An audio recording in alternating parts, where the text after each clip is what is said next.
Gender Niles biochem videos are very important for USMLE examination and it covers the major topics, major concepts from the first aid as well. So मैं इसको आपको native language के अंदर जो MCQs है उनको crux जो होता है बेसिकली वो आपको साथ साथ बता दी जाऊंगी फॉर रिवीजन पर्पस ओनली. सो ये वीडियोस जो है वो सिर्फ और सिर्फ रिवीजन पर्पस के लिए, इसमें किसी भी किस्म की मतलब कॉपीराइट नहीं है, बट प्लीज जस्ट आपको नेटिव लैंग्वेज में जल्दी से इसका MCQ कराऊंगी. So basically a 5-month-old present to the peds for the initial examination. Parents are recent immigrants to America. The 5-month-old is being evaluated for the Caesar activity.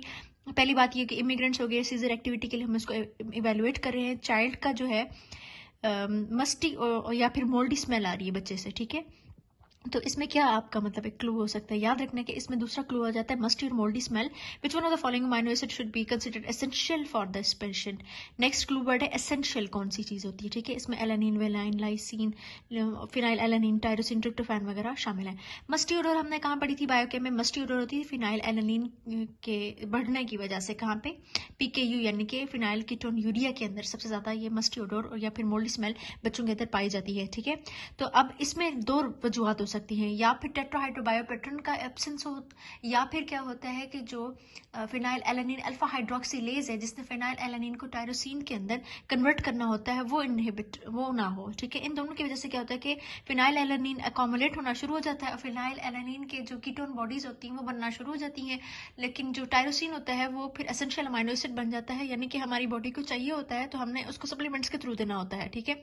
Tyrosine जो होता है वो फिर एसेंशियल अमाइनो एसिड बन जाता है, ठीक है. इसी तरह से इस तमाम इसमें क्या होता है कि टायरोसिन जो होता है वो हमारा जो है आंसर है, लेकिन आपने इसको कंफ्यूज नहीं करना फिनाइल एलानिन के साथ.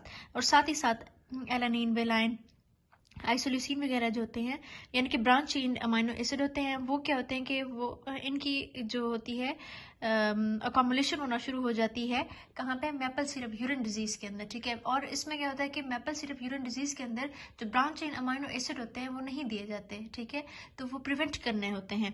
तो इस तरह से ट्रिप्टोफैन जो होता है अगर इसके ऊपर ये इसके ऊपर B6 दोनों के ऊपर इन्वॉल्व हो तो उसमें क्या बनाना होता है, नियासिन बनाना होता है, यानी कि विटामिन B3 बनाना होता है. और इसके अलावा ट्रिप्टोफैन का काम ये होता है कि इसने सेरोटोनिन और बनाना होता है और इवेंचुअली वो मेलाटोनिन के अंदर कन्वर्ट हो जाता है. अब इसके ऊपर टेट्राहाइड्रोबायोपेट्रन जो होता है वो एक्ट करता है. सो ये जो क्रक्स ऑफ द MCQ है, ये सबसे ज्यादा इंपॉर्टेंट कॉन्सेप्ट है. इसको हमने मिक्स नहीं करना from maple syrup urine disease. क्यों? क्योंकि मैपल सिरप यूरिन डिजीज के अंदर क्या होता है, ब्रांच चेन जो अमाइनो एसिड्स होते हैं उसका लेवल ज्यादा होता है, ठीक है. वो बच्चों के अंदर ज्यादातर पाई जाती है.